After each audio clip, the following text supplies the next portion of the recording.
Então hoje a gente vai fazer um exame de consciência.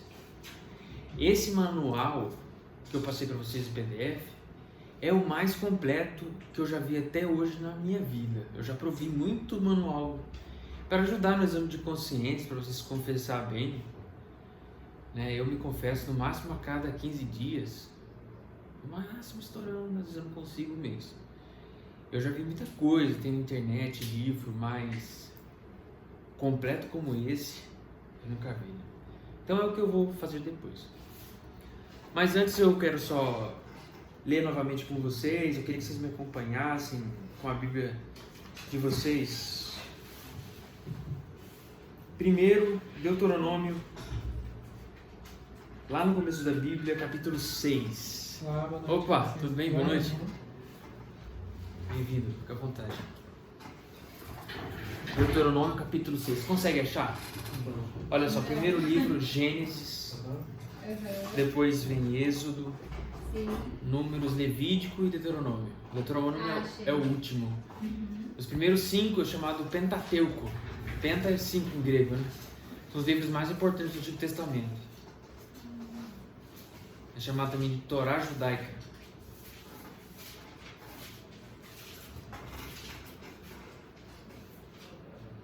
Levítico?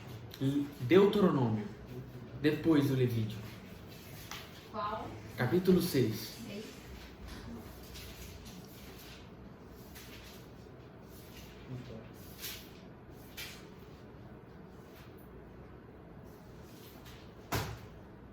O versículo é o 4, as letras, os números pequenos. Essa é a oração que os judeus tinham que rezar todos os dias. Jesus, ele é Deus, mas ele foi judeu, ele foi igual a gente em tudo. Então ele rezava isso todos os dias, porque era uma obrigação judaica, hoje não mais. Mas quem é judeu até hoje, fiel, eles têm que rezar isso. É o famoso Shema Israel, já ouviu falar? Shema Israel Adonai Elohim Adonai Echad. Que é isso aqui, ó. Ouve Israel, o Senhor nosso Deus é o único Senhor. Amarás o Senhor teu Deus com todo o teu coração, com toda a tua alma, com todas as tuas forças. Aqui, depois ele vai seguir mais adiante no Deuteronômio, os mandamentos de Deus. Tem 2 ordens. Primeiro, ouvir. A gente receber aquilo que foi revelado por Deus. Deus se revela. Essas coisas, como eu disse na semana passada, muitas culturas que não conheceram a revelação, eles chegam nesses pontos. Por quê? Porque essas leis, elas estão escritas no coração do homem, é da nossa natureza. Não precisa muito esforço para a gente entender que matar uma pessoa é ruim. Eu não posso fazer isso, porque eu não dei a vida a ninguém. Então, por tudo, eu não posso tirar levianamente. Só posso em caso de defesa. Mas até isso tem restrições, né, pela doutrina da igreja. Então, primeira ordem, ouve Israel. Deus se comunica, Deus ama. Embora teve o pecado original e causou uma distância entre nós e Deus, Deus retirou a graça. Ele continuou nos amando e depois ele deu remédios. Ele viu os profetas, se revelou, mandou Jesus para morrer no nosso lugar na cruz, para a nossa salvação. Então, eu tenho que me colocar à disposição da revelação, ouvir a voz de Deus, na Sagrada Escritura, na pregação, contemplando a natureza que testemunha um Criador, uma obra de arte, por mais bela que seja, a pessoa chega e elogia. Poxa, que quadro bonito, que pintura bem feita. O autor daquele quadro não vai se sentir enciumado, porque é uma expressão de uma mente ordenante que fez essas coisas todas. O pecado traz desordem, mas nós não fomos feitos assim, desordenados. E o que é a ordem, gente? O que é a ordem? A ordem é tudo aquilo que possui na sua estrutura hierarquia, harmonia e sequência. Para uma coisa ser ordenada, ela tem que ter essas três coisas: hierarquia, harmonia e sequência. Vamos pensar, por exemplo, numa orquestra. Uma obra, por exemplo, de Mozart. Mozart era católico, mas ele era católico estilo BGL, tinha uma vida muito doida. Não dá muito para dizer que ele era católico, mas oficialmente ele era católico. Ele compôs muitas obras, assim, magníficas. Você vê uma pessoa ordenada. Uma comparação que é feita para a gente entender como que era e como que nós estamos. Antes do pecado, Adão e Eva, a natureza e as pessoas que iriam nascer, nós. Estava tudo ordenado por Deus. Existia uma harmonia, uma comunicação direta com Deus. Tanto que no livro de Gênesis fala que Deus descia no jardim para passear e conversar com Adão e Eva. Então a intimidade que eles tinham com Deus era uma coisa extraordinária. Isso foi perdido. Numa orquestra que tem um maestro, né, poucos comandos, poucos gestos, os músicos entendem e executam a partitura. Depois do pecado, a situação que a gente está é numa situação de desordem, né, em que a gente agora não conhece mais o maestro, e quando conhece acha que ele é mau e portanto eu não vou obedecê-lo, e eu com o instrumento, ao invés de tocar uma música bela, eu pego para ou bater em mim mesmo ou bater em quem está do meu lado. Ou ferir quem está do meu lado ou ferir a mim mesmo. De que maneira? Com os pecados. Como eu disse, essa lei dos 10 mandamentos, ela está inscrita no coração do homem. Deus não precisava revelar. Mas para nos ajudar, o nosso intelecto, ele revelou. Para quem? Para Moisés. Ele escreveu na tábua. Por bondade, por amor, ele não precisava fazer isso. E o Deuteronômio tenta lembrar. Deuteronômio 4. Ouve, Israel, o Senhor nosso Deus é o único Senhor. Amarás o Senhor teu Deus com todo o teu coração, com toda a tua alma, com todas as tuas forças. Os mandamentos que hoje eu te dou serão gravados no teu coração. Decorar os 10 mandamentos. Tu os inculcarás aos teus filhos e deles falarás, seja na sua casa, andando pelo caminho. Ele vai seguindo. Deus ama, ele se revela. Uma outra comparação que a gente pode fazer é o seguinte: imagina um pai que tem filhos, tem uma família, ele ama, ele cuida, às vezes ele corrige, sabe, não faça isso, não é bom. E os filhos, por um motivo estúpido, decidem prender o pai, jogar ele fora na sarjeta, deixar ele sem nada, sem dinheiro, sem nada, abandonado, para ficar com a herança. E no lugar eles colocam, sei lá, um assaltante, uma pessoa desprezível, vil. É mais ou menos isso que acontece quando você peca. O objeto do pecado, a pessoa em si mesma, a gente não consegue desejar algo que seja intrinsecamente mal, até porque não existe algo que seja intrinsecamente mal. Santo Agostinho explica isso. O que é a maldade? É a simples ausência da bondade. Porque as coisas em si mesmo, na sua essência, tudo que existe, tudo que tem o ser, foi dado por Deus. Deus não pode criar uma coisa que seja intrinsecamente má. Porque isso seria um defeito de Deus e essa coisa se destruiria por si mesmo. Consegue entender? Então, Deus não pode criar algo que seja intrinsecamente mal. Até mesmo os demônios. Eles optaram por uma maldade, mas eles não são intrinsecamente maus. Porque Deus não criou assim. Eles se tornaram assim. Então, o sujeito que se rebela contra a sua essência, ou seja, contra o Criador, é como esses filhos que expulsam os pais de casa, jogam ele na sarjeta, colocam só um assaltante no lugar, que só escraviza, só humilha e só mente. E depois o que acontece? Esses filhos encontram o pai jogado na rua e o pai ainda continua amando. desejando que eles se arrependam. Então foi isso o caminho que Deus fez para mostrar os 10 mandamentos. Porque a humanidade já estava decaída, né? Para resgatar os cativos, os degredados filhos de Eva, assim como a gente reza no Salve Rainha. Nós somos filhos de Eva, somos degredados, uma degradação daquilo que foi originalmente composto por Deus. Mas não está tudo perdido, ainda é possível ser salvo.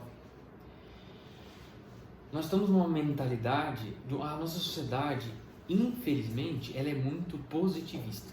Tem uma ideia muito positivista, ou seja, maçônica. O que é um absurdo. Triste, mas é verdadeiro. E como que a gente vê isso? Velório. É insuportável. Por quê? O que as pessoas pensam? Ah, o fulaninho morreu. Era batizado? Não.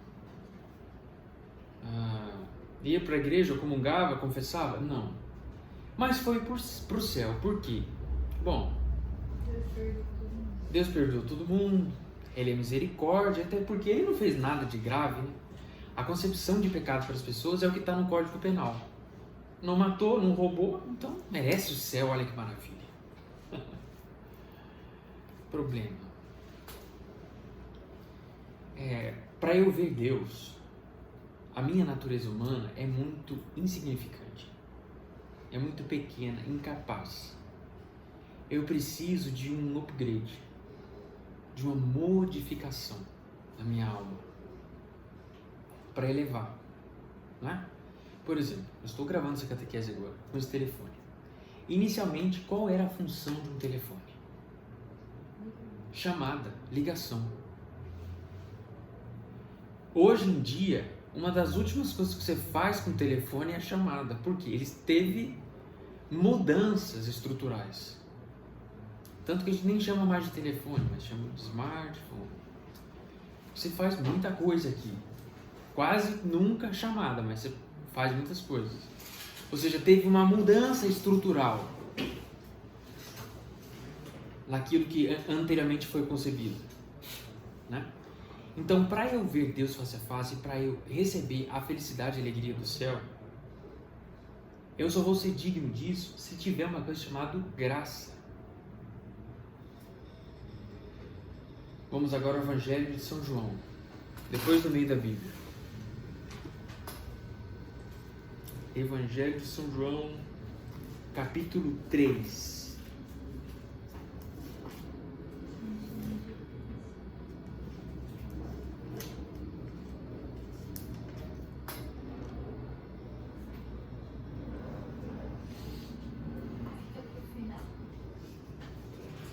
Tá mais, proporcionalmente tá mais pro fim, entende? Isso aqui quase tudo é o Antigo Testamento.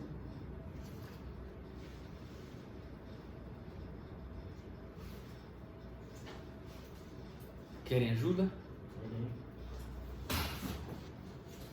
Tá depois de Mateus. Olha, se você abrir no meio, geralmente você vai encontrar Salmos. Isso. Olha lá, J. Isaías, é?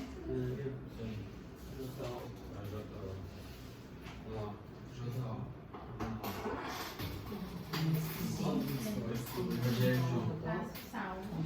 Isso. Só que pra cá é o Antigo Testamento, né? Aqui é o Novo. O Novo, mais ou menos, ele é pequeno. Tá vendo? Aqui ainda é Antigo Testamento, Mateus. Novo Testamento. Aí é Mateus, Marcos e João. Então a gente vai chegar aqui. João 3. Tá certo, né? Deixa eu perto do outro.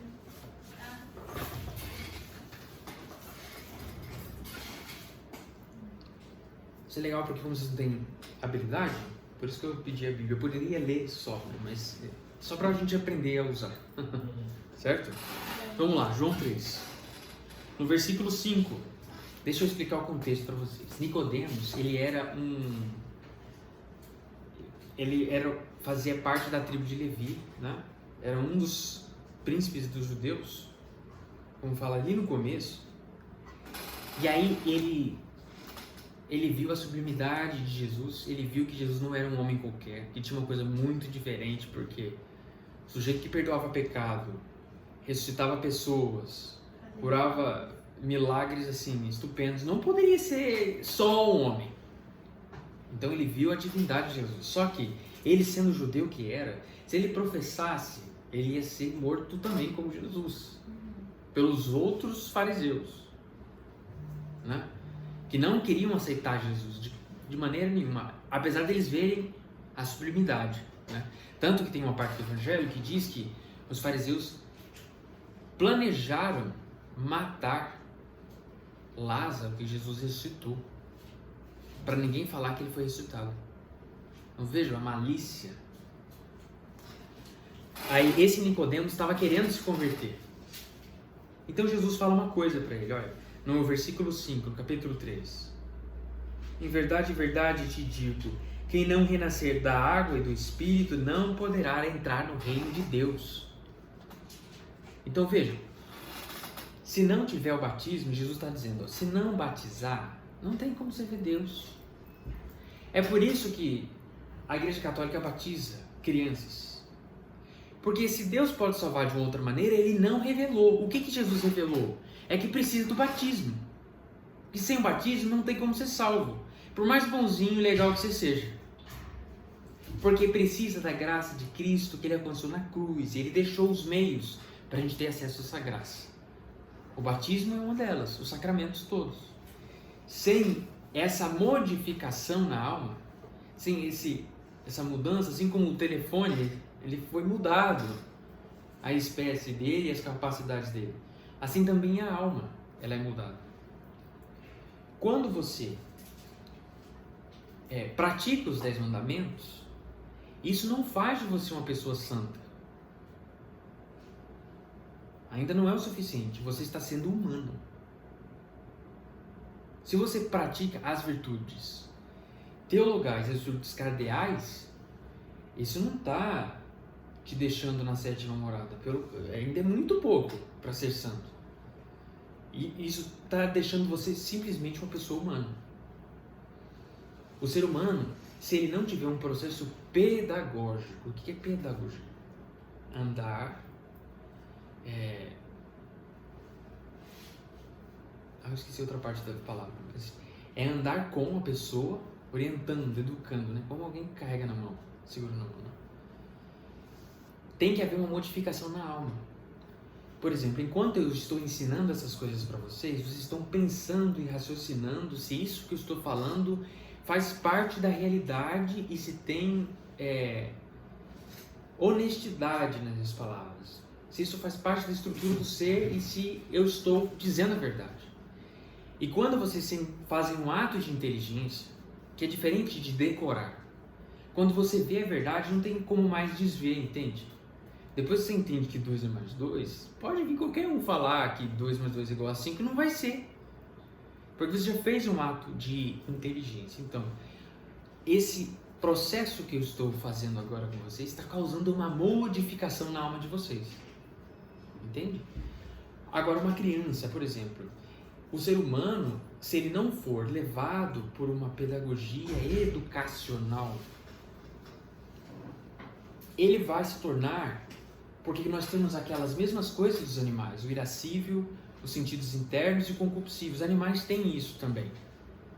Só que, se isso não for ordenado, o que acontece com a criança? Ela se torna um adulto repreensível. Um sujeito sem limite, sem controle, cheio de vícios. Quer ver um exemplo bem fácil, bem comum hoje em dia, que está destruindo o cérebro das crianças? Celular. O pai e a mãe, para se ver livre da criança, entrega o celular, a tela, ela fica num vício. Se ameaçar de tirar, faz pirraça, briga, né? E depois que cresce, não obedece os pais, é revoltoso, mas porque não teve um processo educacional. A mesma coisa, gente. se você estiver servindo às suas potências mais inferiores da sua alma sensível, que é o concupiscível, irascível e os sentidos internos, vocês lembram disso? Eu expliquei isso ano passado. Alguma dúvida? Então, se você estiver ao serviço disso, ou seja, é aquele sujeito que não está cumprindo os 10 mandamentos, você vai se tornar pior do que um bicho. Porque os animais não têm as faculdades superiores da inteligência e da vontade como nós temos. Então, um humano, quando ele se rebaixa, servindo os sentidos mais inferiores, ele acaba usando os superiores para escravizar a si mesmo e os outros. Nenhum ser humano tem, aliás, nenhum animal tem a capacidade, como de um ser humano, de se contrariar sempre. De novo, o exemplo de uma pessoa drogada. O que é um drogado? É um sujeito que está usando o irascível e o concupiscível para alimentar um vício. É uma pessoa que tem inteligência e sabe que aquilo é mal, mas ela foi servindo aquilo, alimentando o vício, e ela se torna escrava. Que animal é capaz de fazer isso? Só uma vaca é capaz de fazer isso? É claro, se você submeter a substâncias, coisas que podem causar vício, né? Eles têm processos biológicos que podem ser alterados. Mas que animal usa a própria vontade para fazer isso? Livremente? Não tem nenhum. Vocês conseguem pensar? Não tem. Então, o ser humano, quando ele não passa por um processo pedagógico, ele se torna pior do que um animal. Então, veja, as virtudes cardeais, as virtudes teologais, elas não fazem da gente santos, mas fazem da gente humano. E eu preciso ser primeiro humano para depois ser santo. Né? Repetindo, por exemplo, a virtude da prudência. Né? Para eu poder cumprir o 8º, aliás, o 9º e o 10º mandamento. Virtude da justiça, para eu cumprir o 7º e o 8º. A virtude da temperança, para eu cumprir o 6º e o 9º também. E a virtude da fortaleza, para eu cumprir o 5º. Né? Aí tem mais um detalhe. Agora nós vamos para o Evangelho de Mateus.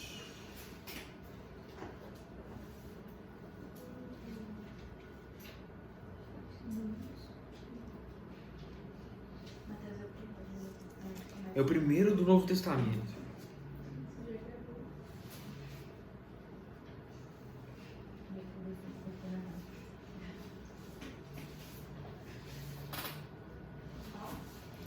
Evangelho de Mateus, capítulo 19, versículo 16. Evangelho de Mateus, capítulo 19, versículo 16.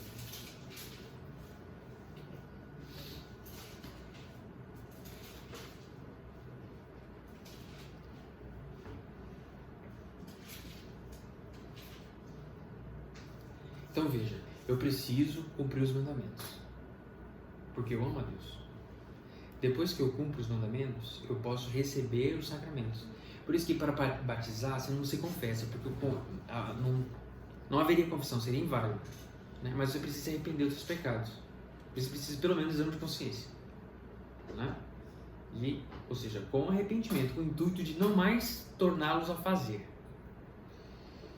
Depois disso, tem a segunda etapa, que daí é a vinda de santidade. Olha o que Jesus fala. Um jovem rico aproximou-se de Jesus e lhe perguntou: Mestre, o que devo fazer de bom para ter a vida eterna? Conseguiu achar, Raquel? 19, versículo 16. Tá? Mestre, o que devo fazer de bom para ter a vida eterna? Disse-lhe Jesus: por que me perguntas a respeito do que fazer de bom? Aí lá na frente: se queres entrar na vida, observa os mandamentos. Bem-vindo, senta aí. Se queres entrar na vida, observa os mandamentos. Aí ele perguntou: quais? Aí Jesus respondeu: não matarás, não cometerás adultério, não furtarás, não dirás falso testemunho, honra teu pai e tua mãe, amarás o teu próximo como a ti mesmo. Disse-lhe o jovem: tenho observado tudo isso desde a minha infância, o que me falta ainda? Respondeu Jesus: se queres ser perfeito, vai, vende teus bens, dá aos pobres e terá um tesouro no céu. Depois vem e segue-me. Ouvindo essas palavras, o jovem rico foi embora muito triste porque possuía muitos bens. Jesus disse então aos seus discípulos: em verdade vos declaro, é difícil para um rico entrar no reino dos céus. E eu vos repito, é mais fácil um camelo passar pelo fundo de uma agulha do que um rico entrar no reino dos céus. Aí depois segue o evangelho. O que ensina basicamente? Jesus está falando ali que todo mundo tem que ter uma vida sem nenhum bem material. Não. O que Jesus mostrou é que, embora aquele jovem estava cumprindo os mandamentos e que aquilo era o mínimo necessário para ser salvo, isso não faria dele santo, porque ele estava apegado às coisas da terra. Né? Só para deixar claro, não é pecado ser rico. Porque no Antigo Testamento, lá no Gênesis, Deus disse para Adão e Eva que eles tinham que dominar o Éden. É bom e agradável a Deus que um sujeito seja próspero nos seus negócios. Um empreendimento que tenha sucesso no seu trabalho, que galgue os degraus. Entende? Isso é bom. Agora, isso só se tornará ruim quando você estiver apegado a isso, de modo que se um dia para o outro você perder, você ficar triste e revoltado contra Deus. Aí está errado. Né? Porque todos os pecados, o que eles são? Uma tentativa da felicidade, tirando a hierarquia das coisas, colocando aquilo que vale menos no que deveria valer mais. Né? Você não pode fazer da sua finalidade o dinheiro, porque é uma coisa que tem valor, mas não é o sumo bem, não é o sumo valor. Estão entendendo? Então, uma coisa é ser salvo, outra coisa é ser santo. Aquele chamado que Jesus fez para o jovem rico era para ele progredir nas moradas, desapegar das coisas, que é o que acontece com quem sai da terceira para a quarta morada. A mesma coisa para ver a mística, outra gente pode falar sobre isso. Muito bem, aí temos os 10 mandamentos. Quando eu recebo a graça no batismo e na confissão, Deus infunde na minha alma 3 virtudes: a fé, a esperança e a caridade, que são as virtudes teologais. Essas 3 virtudes, elas me são necessárias para eu poder ver Deus face a face. De novo, lembrando a história do telefone. O telefone teve um upgrade. Antes não era possível você acessar a internet, tirar fotos, esse tipo de coisa. Né? Teve uma mudança estrutural. O telefone não era capaz disso. Então, para eu ver Deus face a face, para eu ir para o céu, eu preciso ter uma alteração na minha alma. E Deus faz isso como? Por graça. O que é graça? É algo dado, não por direito, mas por bondade. E aqui que está o problema dos positivistas, dos maçons. Aqui que está o problema daquele que, o sujeito era bonzinho, foi para o céu no velório, todo mundo acha que foi para o céu. Por quê? Não basta só você não ter cometido os 10 mandamentos. Você precisa dessa mudança estrutural. Jesus revelou. Eu não aceito. Tanto faz, tem um evangelho assim. Então, se você não recebe essa mudança e esse organismo sobrenatural não é criado em você, você não vai ser salvo. A primeira das virtudes teologais é a fé. Ela é a base das outras. E mesmo que você peque ou que você não seja batizado, não esteja na graça, você tem esse dom por Deus. Porque senão ninguém ia poder se converter. E a fé é diferente do que pensam os protestantes. A definição de Martinho Lutero, que ele criou a igreja luterana em 1500, não é a da igreja, nunca foi. São Paulo diz que a fé é uma certeza daquilo que eu não vejo. A fé é uma certeza, não é um sentimento. Para os protestantes, a fé é um sentimento, uma confiança, é uma autoajuda. Entende? Você pode, você é capaz. Não, a fé é um dom, é uma graça que Deus dá e que eu posso corresponder ou não. Eu tenho fé, eu não tenho dúvida que Jesus está na Eucaristia, porque Ele revelou e porque Ele é Deus. Ele não pode se enganar e nem nos enganar. Sem contar os milagres eucarísticos, que são, olha, inumeráveis. São muitos mesmo. Então eu tenho fé que Jesus está ali, embora eu estou vendo uma casquinha de pão. Deus tem poder para isso. Ele quis se humilhar, Ele quis ser assim e assim é. Pronto. Isso, quando eu faço um ato de fé, eu entro em contato com Deus. E Jesus está ressuscitado, toca na minha alma. E às vezes isso é tão forte que as pessoas se convertem, mudam de vida, mudam os hábitos. Por que vocês estão aqui hoje? Por que vocês vão para a igreja? Por que estão querendo os sacramentos?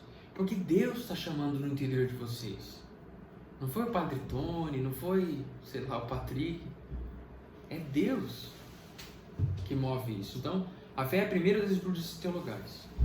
Depois a esperança. Eu preciso ter esperança de que Deus vai me dar os meios necessários para eu ser salvo. Porque Ele é bom. E embora eu não tenha isso por direito, Deus não tem o dever de me dar a graça e me salvar. Porque é justamente uma graça, né? É um dom. Eu espero porque eu sei que Ele é benevolente. E por fim, é mais importante, a caridade. A caridade ela é sempre sobrenatural. Aquele que é batizado, ou aquele que é batizado e pecou gravemente, ou aquele que não é batizado, pode ser, só tem a fé. Pode ter só a fé. A esperança e a caridade eles não têm. Porque isso Deus tira quando a pessoa peca gravemente ou quando ainda não é batizado, a pessoa não recebe. Porque justamente a fé, a esperança e a caridade que é esse upgrade, entendeu? Que é essa mudança estrutural na nossa alma para a gente poder ver Deus face a face um dia. E aí, a caridade é uma coisa muito específica porque ela não é filantropia.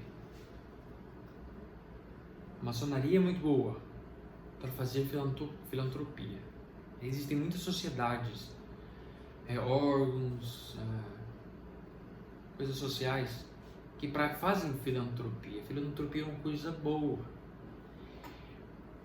mas ela não é movida pela graça de Deus, porque a pessoa está simplesmente fazendo, sei lá, juntando agasalhos e fazendo doações para moradores de rua que estão com frio em Cuiabá. Então eles precisam, estão sofrendo. Então a pessoa faz uma obra, digamos, virtuosa, que seria essa doação, pensando no benefício da outra pessoa ou na própria imagem. Isso é filantropia. Isso é diferente da virtude cristã, teologal, que Deus infunde, chamado caridade. Caridade, caritas, significa amor, é um amor supremo, aquele que não espera nada em troca, muito menos a própria imagem. Por exemplo, eu contei uma história para vocês, Santa Madre Teresa, que era movida pela caridade. O que é caridade? É quando eu faço algo não pela pessoa, mas porque eu amo a Deus em primeiro lugar. Entende? Santa Madre Teresa, ela formou lá, viu pessoas muito doentes, abandonadas nas ruas da Índia. Ela foi juntando, conseguindo doação, ela abraçava, curava os doentes, fazia curativos.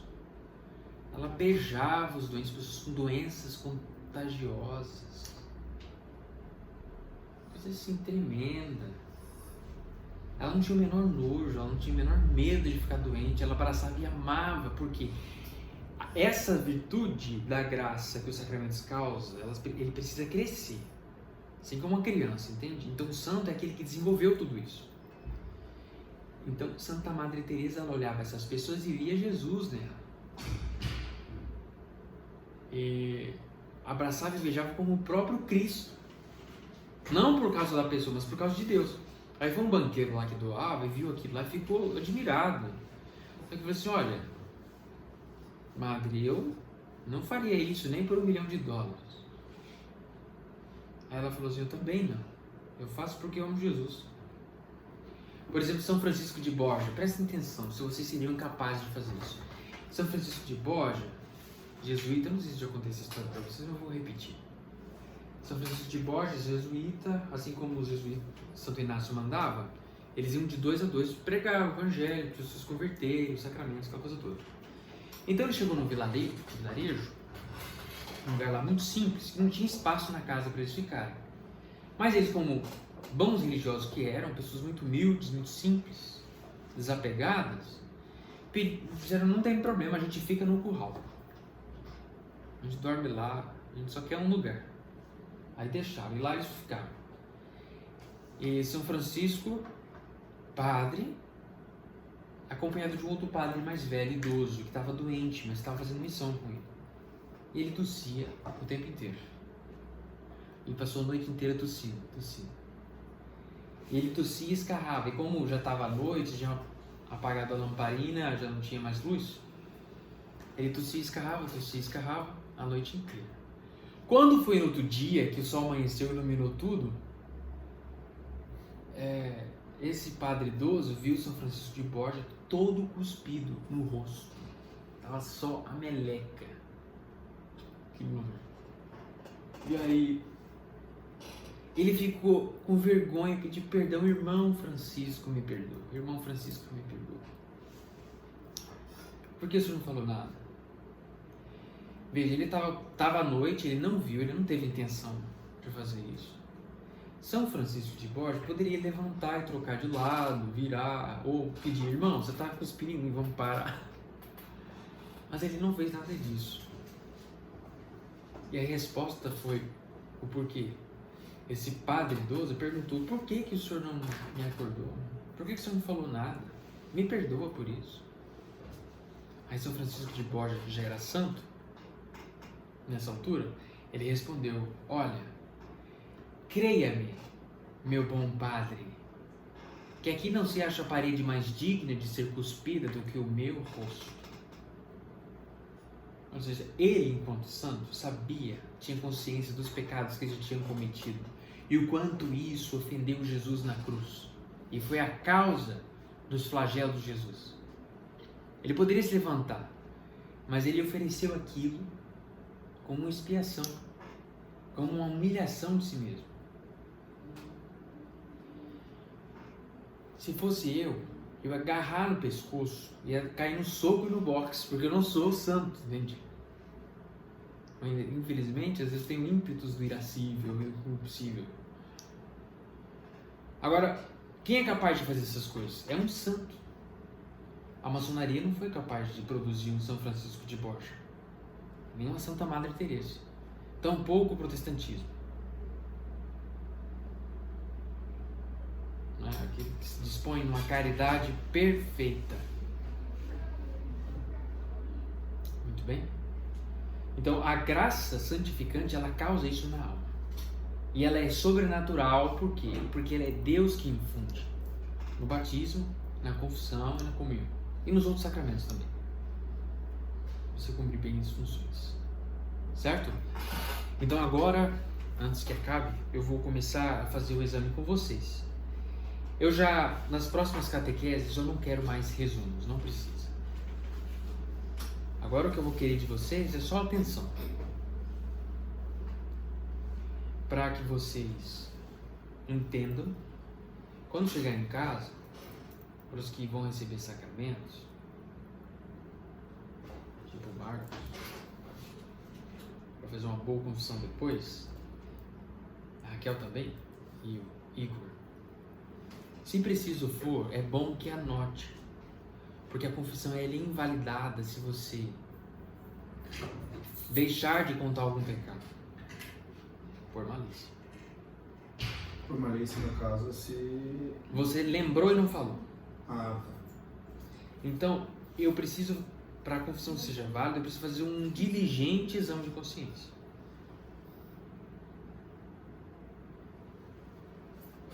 Perguntas iniciais. Há quanto tempo eu não me confesso? Porque a igreja obriga a gente a confessar pelo menos uma vez no ano, né? Confessar e comungar. Então, se eu não fiz isso, já pequei gravemente. Eu já tenho alguma coisa. Escondi consciente de algum pecado grave nas minhas confissões passadas? Se escondi... Então, esse PDF eu vou mandar depois. Tá? Eu já mandei. Eu mandei. Mandou. Tá bom? Escondi consciente de algum pecado grave nas minhas confissões passadas? Se eu escondi, então aquela confissão foi inválida e desde aquele dia eu estou cometendo um sacrilégio. Eu estou em pecado. Confessei o melhor que me lembrava o número de vezes que cometi cada pecado grave. Eu tenho que no máximo possível lembrar dos números de vezes que eu cometi aquilo. Se tipo, eu fui batizado criança e depois eu passei muito tempo longe da igreja, é impossível eu lembrar de todas as vezes, né? Mas eu tenho que falar o máximo possível que eu me lembrar. Sei lá, cometi 20 vezes. Confessei com clareza os meus pecados ou fui muito genérico? Né? Porque dependendo da circunstância, pode ser mais de um pecado. Né? O sujeito, sei lá, o sujeito era casado, ele traiu a esposa com uma freira. Então aqui você tem pecados contra o 9º mandamento, contra o 6º e contra o 2º, porque ela era uma consagrada a Deus. Aliás, isso é um dos pecados quebrados do céu. Muito bem. Cumpri a penitência que o sacerdote me deu. Reparei as injustiças que cometi. Mas se eu roubei alguém, eu tenho que devolver o máximo possível. Mas a penitência não vai ser depois da confissão? Penitência é depois da confissão. Mas em alguns casos exige reparação. É que as outras pessoas já é que no caso eu nunca confessei, né? Uhum. Aí pra mim, então seria, mas outras pessoas já confessaram antes e já tiveram a penitência, então serve pra essas pessoas, tá? Exatamente. Comunguei alguma vez em pecado mortal, o que é sacrilégio. Ou seja, São Paulo diz isso no 2 Coríntios capítulo 11, quem come e bebe o corpo e o sangue do Senhor indignamente, come e bebe a própria condenação. Eu estou verdadeiramente arrependido dos meus pecados e luto para não voltar mais a cometê-los? Porque o arrependimento exige isso, mudança de vida, o firme propósito de não mais ofender Nosso Senhor. Tenho o hábito de cometer algum determinado pecado mortal? Ou seja, eu tenho um vício reiterado? Já me confessei deste pecado e mesmo assim continuo alimentando o vício? O que é um vício? É uma repetição de um hábito mau. Primeiro mandamento, deixei por culpa própria de conhecer as principais verdades da fé católica, né? As coisas básicas do credo. Alguma vez eu neguei ou duvidei voluntariamente de algum ensinamento da igreja, mesmo depois de ter sido instruído sobre aquela doutrina. Mas eu não posso negar que Jesus está na Eucaristia. Ele revelou, está na Sagrada Escritura. Se eu faço isso, eu me torno um herege. Agora, se eu negar todas as verdades, eu sou um apóstata, é o pecado ainda mais grave. Desse daí eu não sabia. Um ateu, um apóstata. Aliás, um ateu é um idiota, porque não dá para explicar. Acreditei, segui ou professei algum ensinamento consciente de que ele era incompatível com a fé católica. Pratiquei ativamente de alguma cerimônia ou culto não católico. Voluntariamente. Por exemplo, uma vez eu fui para um terreiro de candomblé, mas eu não sabia que era. Foi um dos dias mais. Mano, eu fiquei muito assustado, cara. Somos dois. Meu amigo só falou: você tá fazendo o quê? Tô aqui em casa, tô tranquilo. Vou te mandar a localização, só vem de Uber, aqui vai ter uma festa. Cheguei lá, desci do Uber, uns batuques, uns negócios meio doidos. Eu olhando assim. Na lateral da casa, todo mundo de branco e dançando. Eu falei, não. Eu falei, cara, eu te pago o dobro se você me levar de volta. É muito estranho. Depois vocês leem que ele tem exemplos, casos, para que fique mais fácil de entender. Sou membro ou fiz parte de alguma organização religiosa não católica, de algum grupo anticatólico ou de alguma sociedade secreta, como a maçonaria. não só sociedade secreta ou discreta, né? Porque os maçons se definem como discretos. Existem também os secretos. A maçonaria, ela é ruim e é impossível que seja salvo, primeiro, pela autoridade da igreja, porque a igreja determinou isso, mas principalmente por causa das ideias e filosofias, né? O maçom tem como um dos princípios, para defender um outro irmão maçom, fazer qualquer coisa. Inclusive cometer um roubo, se preciso. Porque eles não acreditam que a verdade seja objetiva, mas relativa. E aqui está o problema. A verdade se encarnou, a verdade é uma pessoa, é objetivo. A verdade é Jesus. E se preciso for, eu tenho que morrer por Jesus para defender a verdade. Li alguma coisa, ouvi alguma música, assisti algum programa contra Deus, contra a igreja ou contra a moral católica? Ou seja, consentindo com aquilo, né? Horóscopo, isso é terrível.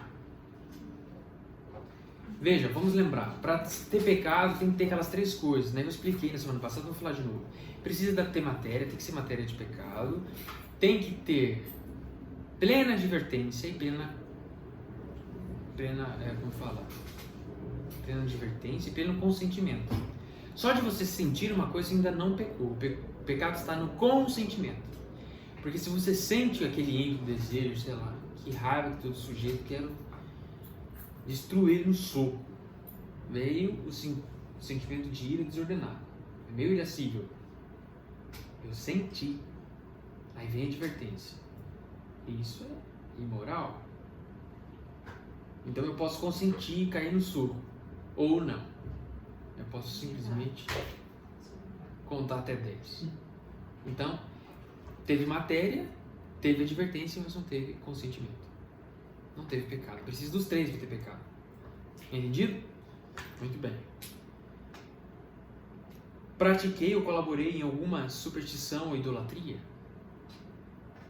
Né? Por exemplo, essas coisas de chinelo virado, sorte, tarô, tudo besteira. Por que isso é errado? Porque você está dando um poder divino a uma coisa que é material simplesmente. Mas que poder tem uma vassoura atrás da porta? Eu tenho parentes que acreditam nisso piamente. Passar embaixo da escada. É. Inclusive eu não posso falar, porque eu já tretei tanto com parente. Isso é coisa de família, né? E agora a gente já está. Nós estamos de acordo que não estamos de acordo. Então eles ficam lá, aqui, ok, rezo por eles, amém, aleluia, vamos embora.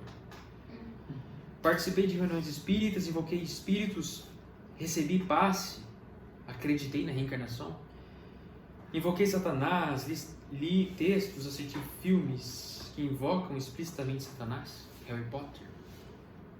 Aqueles feitiços, eles são usados no satanismo. Sabiam disso? São os mesmos. São os mesmos. Eu não sabia. Eu gostava muito de Harry Potter, cara. Eu não sabia, mas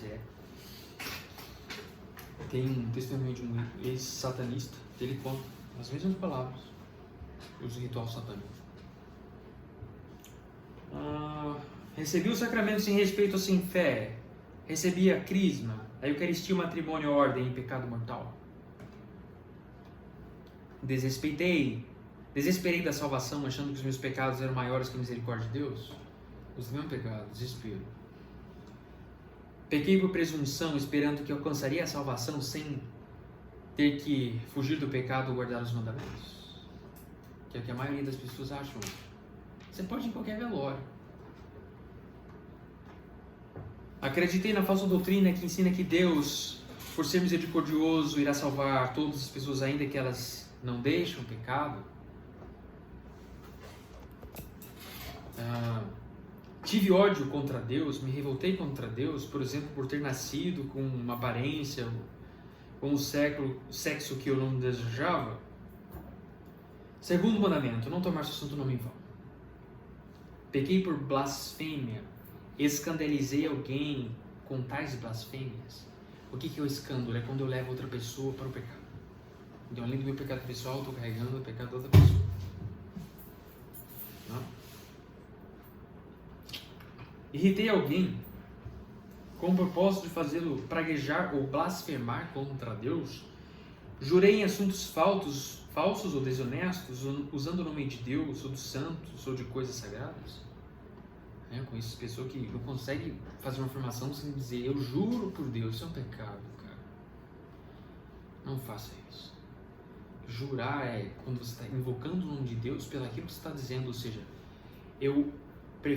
se o que eu estou dizendo for mentira, que eu vá para o inferno, em outras palavras, entendeu? Quando eu digo eu juro por Deus, eu estou dizendo que aquilo que eu estou falando é verdade, e se não for verdade, que eu vá para o inferno. Fiz uma promessa a Deus e depois não cumpri, pecado grave. Eu preciso cumprir. Ah, mas é impossível, eu prometi daqui em Aparecida de joelho. É impossível você fazer isso. O que você pode fazer? O pároco, o seu pároco pode te dispensar da promessa. Ou o bispo. Entende? Dependendo do caso, o sacerdote na confissão pode também. Depende da situação.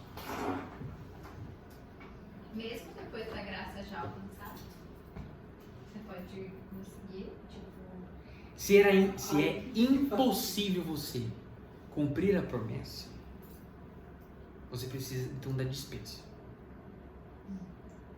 Entende? Antes de morrer. Agora, se é possível, então cumpra. Ingratidão, né? Sim. Uma vez eu pedi uma graça para São José. Sempre que eu peço alguma para São José, ele me dá, né? Eu prometi que eu ia decorar o Te Iosef, que é o hino dele mais antigo que tem na igreja, muito belíssimo. Quase que não. Eu achei que não conseguiu, né? Consegui. Eu coloquei um prazo também. Zombei por palavras, piadas ou atos de Deus, de Nossa Senhora dos Santos, de suas imagens, da Igreja dos Sacramentos, ou de quaisquer coisas santas. Invoquei que outros zombassem, rissem e desprezassem. Isso tudo é contra o segundo mandamento. Faltei a missa nos domingos, terceiro mandamento, guardar domingos e festas. Faltei a missa nos domingos ou nos dias santos de guarda por culpa própria. Por exemplo, próxima quinta-feira é Corpus Christi, ou seja, que a igreja é a festa que a gente celebra Jesus. Jesus na Eucaristia, que ele está vivo, corpo, sangue, alma e divindade. É um dia de preceito. Eu sou obrigado a ir à missa. Quando que eu não preciso ir à missa? Em algumas circunstâncias. Quando é impossível, ou quando o meu dever de Estado suprime isso. Por exemplo, o sujeito está escalado, ele é um policial militar, ele está na escala, ele vai trabalhar. Não tem como ir para a missa. Ok. Tudo bem, você não vai pecar. Você tem um motivo justo. Confessar, não precisa. Você não pecou. Para confessar você tem que ter um pecado, você não pecou. Você foi dispensada. É dispensado de guardar isso aí, justas causas. Né? Por exemplo, médico. Se estiver no plantão, se for 24 horas, você não vai sair do hospital. É seu dever de Estado, Deus espera que você esteja lá para atender as pessoas. Inclusive, isso é um objeto de santificação. Mesmo que seja Corpus Christi, mesmo que o preceito da igreja mande que você esteja na missa. Pelo menos. Entende? Mas está dispensado em algumas circunstâncias, quando é impossível, ou em alguns casos, né, em que a pessoa, por dever de Estado, exige.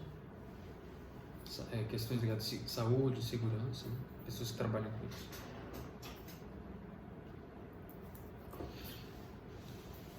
Nos domingos ou nos dias santos de guarda, cheguei atrasado à missa ou saí mais cedo por culpa própria? Se sim, cheguei. Então, domingo, fui pra missa. Eu tive trânsito. Aí eu me atrasei, então não foi minha culpa. Eu fiquei com preguiça, demorei pra me arrumar, cheguei atrasado. Ou eu saí antes da hora, antes da bênção final. Então eu tenho que estar na missa do nome do Pai para o nome do Pai. Entende? No domingo. Na semana isso não é obrigatório. Se isso aconteceu de manhã, dá tempo de ser à noite. Vai ter missa à noite. Né? Então ainda dá para cumprir o preceito. Você não precisa confessar. Para cumprir o preceito você precisa ir na missa. Ah, não fui na missa porque eu marquei um clube. Fui pro clube com os meus amigos. Não dá, não era possível.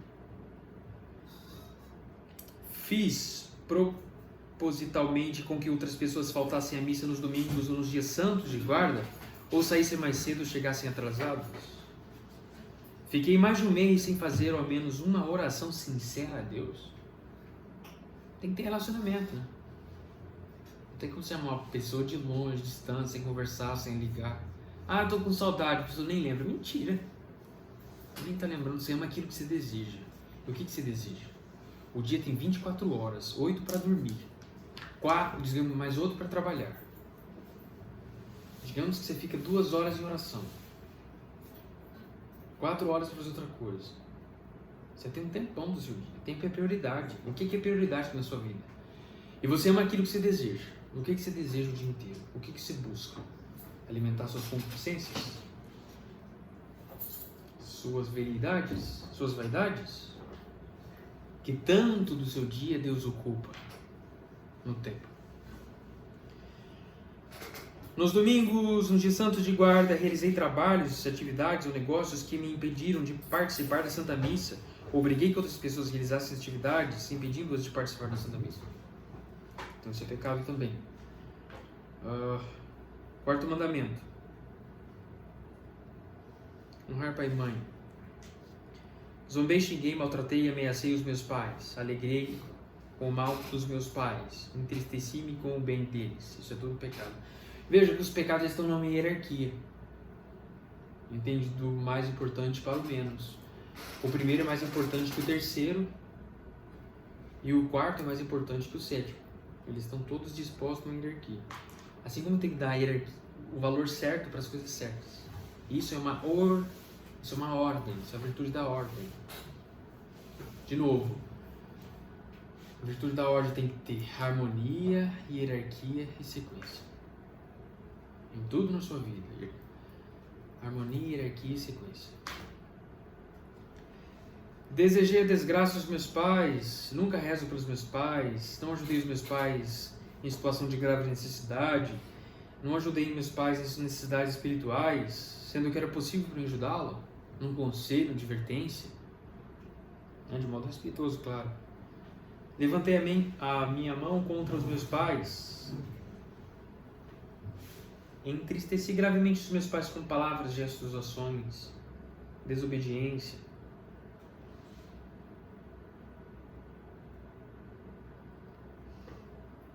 Também tem aqui, ele dá uma sequência para o que são os filhos. Depois vocês leiam isso para o exame de consciência. Tanto para quem vai confessar como para o batismo. Certo? Sexto mandamento. Aliás, quinto, desculpa. Não matar. Desejar o mal a alguém. Desejei a doença ou a desgraça a alguém. Desejei o inferno a alguém. Se eu desejei, então aquilo cai para mim. Agredi injustamente alguma pessoa, ofendi, xinguei, amaldiçoei, zombei, escandalizei, alimentei pensamentos de vingança, matei uma pessoa. Aborto hoje está tão comum, tão triste isso, tão complicado. Método contraceptivo, tudo isso. Fiz ou tentei fazer aborto, aconselhei ou ajudei alguém a fazer aborto, defendi que as pessoas têm direito de fazer aborto. Apoiei conscientemente políticos que promovam aborto, eutanásia, divórcio, ideologia de gênero, homossexualismo, legalização de drogas, abolição de propriedade privada. Alguma dúvida? Usei métodos abortivos, anticoncepcionais, DIU, pílula do dia seguinte.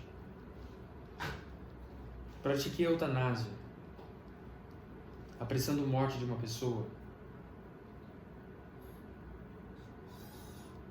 Fiz fertilização in vitro. Retirei alguma parte significativa do meu corpo desnecessariamente. Vasectomia, ligadura, essas coisas. Tentei suicídio. Foi um pecado grave. Eu tenho uma dúvida. se a pessoa não consegue engravidar e ela faz a fertilização, ela tá pecando? Gravemente. Isso por quê? Porque Deus não quis que ela tivesse o filho, e aí ela... Porque o método é imoral, fora da estrutura que Deus deixou, da reprodução humana. E para fertilizar vários outros morrem fertilizados para alcançar um processo. Entende? Por isso que ele atenta contra. Porque uma vez que o espermatozoide fecunda o óvulo, ali já tem um ser humano completo, com alma e corpo. Deus infunde no mesmo momento. Completo. Com anjo da guarda, com tudo. Né? Então você não pode moralmente desarmonizar o método com que Deus espera que seja. Ah, mas eu não consigo. Bom, suplicar a Deus a misericórdia, a graça da cura. Se mesmo assim não for possível, se entregar amorosamente na providência de Deus. As circunstâncias da nossa vida é uma manifestação da vontade de Deus. Foi vontade de Deus que vocês estivessem aqui agora. Vocês não estão aqui porque vocês estão aqui, entende? Porque Deus permitiu primeiro. Respondi? Muito bem.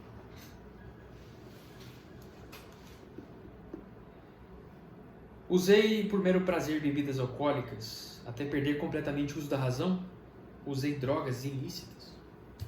A bebida alcoólica não é pecado. É só embriaguez que é pecado. Cooperei com o pecado grave de outras pessoas. Aqui uma explicação rápida. O pecado grave e o pecado venial. O pecado grave é aquilo que tira a minha amizade com Deus. Se eu era batizado, estava na graça, eu perco a virtude da caridade e da esperança, portanto eu não posso ver Deus face a face. Porque minha alma está em estado de ódio contra Deus. Né? Se eu matei uma pessoa, se eu desejei o mal, desejei a morte para alguém, isso é um pecado grave.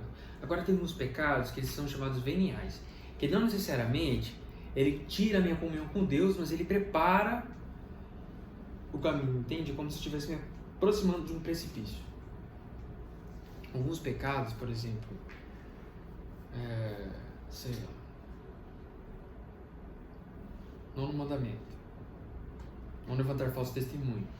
Eu posso fazer uma brincadeira, uma mentira jocosa, como o catecismo fala. É uma brincadeira, eu falo uma coisa que não é verdade do Igor, mas só por brincadeira.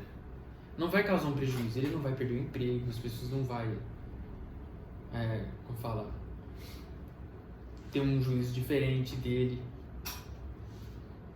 Então foi um pecado venial, porque de alguma maneira eu atentei contra a dignidade da pessoa humana do Igor, que Deus criou e ama. Entende? Agora, se eu faço uma mentira, uma injúria contra o Igor, eu falo assim, o Igor é um ladrão, mas ele nunca roubou.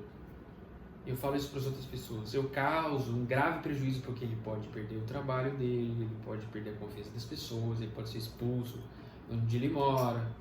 Então, neste caso, então, a matéria é grave. Entende? A diferença de venial e mortal. Alguns desses mandamentos têm matéria venial ou mortal. O sexto e o nono, por exemplo, só tem matéria mortal, não tem venial. Agora, o quinto, ele pode ter matéria venial. Eu não necessariamente desejei a morte da pessoa, mas eu me irritei muito porque ele me cometeu injustiça. Então, nesse caso, seria uma matéria venial. Entendido? Depois vocês vão ler o resto, eu vou passar. Sexto e nono mandamento: não pecar contra a castidade e não desejar a mulher do próximo. Como eu disse semana passada, não peca contra o sexto, porque ele já não pecou pelo nono, porque o sexo é uma atividade mais cerebral do que genital. Então, existe todo um processo que o organismo passa para finalmente chegar no sexo. Ele não é instantâneo, rápido. Tem uma preparação, modificação, hormônios. Eu não sei exatamente isso, mas Existem alterações que elas vão ocorrendo de modo progressivo. E, como eu disse semana passada, é mais fácil você evitar um incêndio numa casa quando está no princípio do que depois que já se alastrou.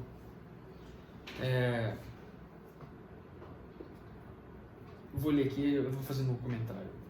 Tendo sido batizado na Igreja Católica, vivi uma união estável, um casamento meramente civil com alguém, tendo relações sexuais, né?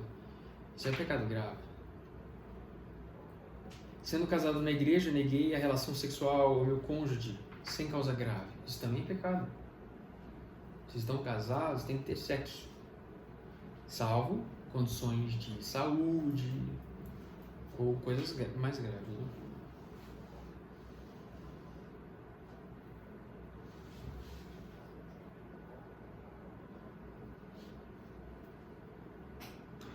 Ou também peca contra o sexto mandamento, mesmo que eles são casados, matrimônio, tudo bonitinho, mas, por exemplo, olha só que isso aqui é tirado do catecismo, tá? Do catecismo grande, inclusive anotação.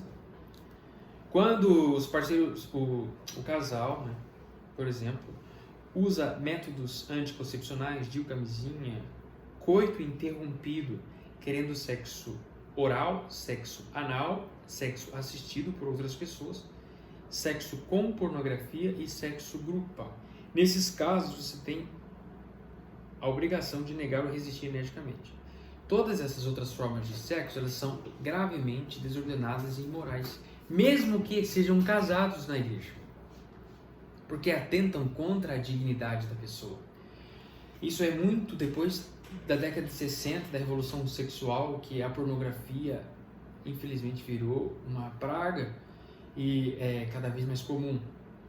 Então, às vezes, por causa dessa coisa, o vício que a pornografia causa, as pessoas ficam buscando malabarismos para sentir mais prazer na relação sexual, mas justamente porque estão desordenados pelo vício que a pornografia causa.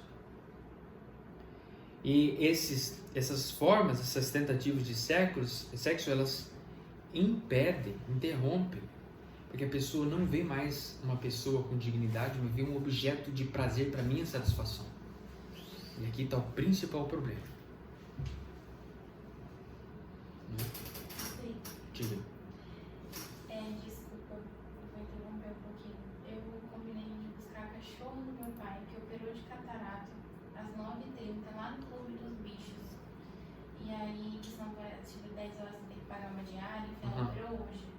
E aí, enfim, aí são 9h15. Tudo bem. Pode ir, eu também já me alonguei, eu vou. Desculpa, Tudo bem, pode ir. Tranquilo. Igor, você pode abrir para ela? Fique à vontade, eu já vou terminar. Eu me senti 1h07. Entendeu? Então, também, quando eu me coloco numa condição de ocasião de pecado para as outras pessoas. Aqui vem, por exemplo, por que é importante, tchau, né, a modéstia, tanto para homens como para mulheres. Por quê? O meu corpo, ele deve ser escondido para que a pessoa veja a minha alma. Então, uma mulher que se exibe, ela está se colocando numa condição que é um objeto de prazer, com alguém que não tem alma, que não tem virtudes, que não tem valores. E se eu uso, por exemplo, roupas que levam outras pessoas a pecar porque modelam o corpo, né, eu posso com isso provocar desejos sexuais em outras pessoas, eu estou pecando gravemente. Induzindo a pecado. Mas que é o escândalo que eu falei no começo.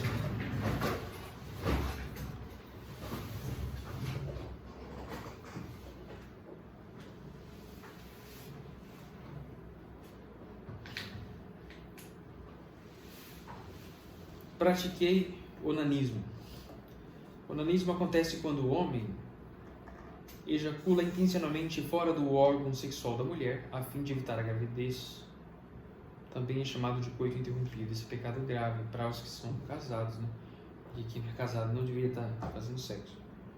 vi pornografia, cometi adultério. Sou casado na igreja e causei minha separação do meu cônjuge. Fiz sexo sem ser casado. Toquei uma criança buscando satisfação sexual. Tive relação com uma criança. Cometi algum pecado sexual contra a natureza, por exemplo, homossexualismo, incesto, bestialismo, que é o sexo com animais.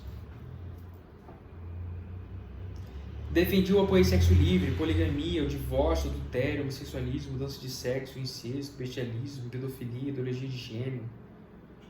Afirmei ou defendi essas coisas.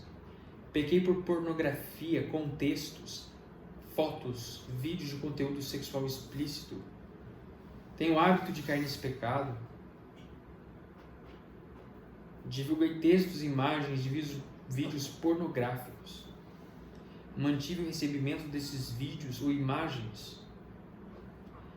Por exemplo, não saindo dos grupos de WhatsApp, que eu sei que isso tem. Pequei por masturbação, ou seja, toquei no meu corpo com o fim de obter prazer sexual. Tenho o hábito de cair neste pecado, mantive as ocasiões de cair na masturbação. Confessei-me sem ter a firme decisão de deixar de praticar. Confessei-me sem ter a firme decisão de deixar as ocasiões próximas desse pecado. Toquei, abracei ou beijei uma pessoa buscando prazer sexual. Consenti em pensamentos, desejos, olhares contra a castidade. Quem foi objeto desses pensamentos, olhares? Sendo casado, pratiquei o ato sexual pensando voluntariamente em outra pessoa. Promovi conversas eróticas, induzi outras pessoas ao pecado, ensinei alguém. Depois do 7º e 9º, que nós vamos deixar para a semana que vem. Só para terminar, eu quero contar uma história do Padre Paulo, que ele conta que uma vez ele estava andando e disse: olha, eu não fico buscando ficar olhando o corpo das mulheres na rua. Mas um dia ele saindo de carro, andando, viu na escola uma menina que estava com uma roupa muito curta. Aí ele falou assim: olha, a menina estava usando um short confeccionado no ateliê do capeta. É claro que eu olhei para a perna da menina. Ele falando, né? Foi prazeroso olhar para a perna dela. Ele sentiu, mas teve advertência. Aí ele falou, imediatamente veio o olhar. Né? E ele fez uma prece. Minha Mãe Santíssima, eu quero te ver no céu. Eu não quero ficar olhando esse corpo, que daqui a um pouco vai estar tudo murcho e podre no túmulo. Então, diante da tentação, vence quem foge. Não tenta dialogar com o demônio. Você vai perder. Quando Jesus foi tentado no deserto, ele é Deus, né? Claro, mas ele deu exemplo. O demônio falava com ele e ele não respondia, ele só citava as Sagradas Escrituras. Eu não dialogava com o demônio. Que quer muito a nossa perdição eterna, porque ele sabe o tanto que a nossa alma vale diante de Deus.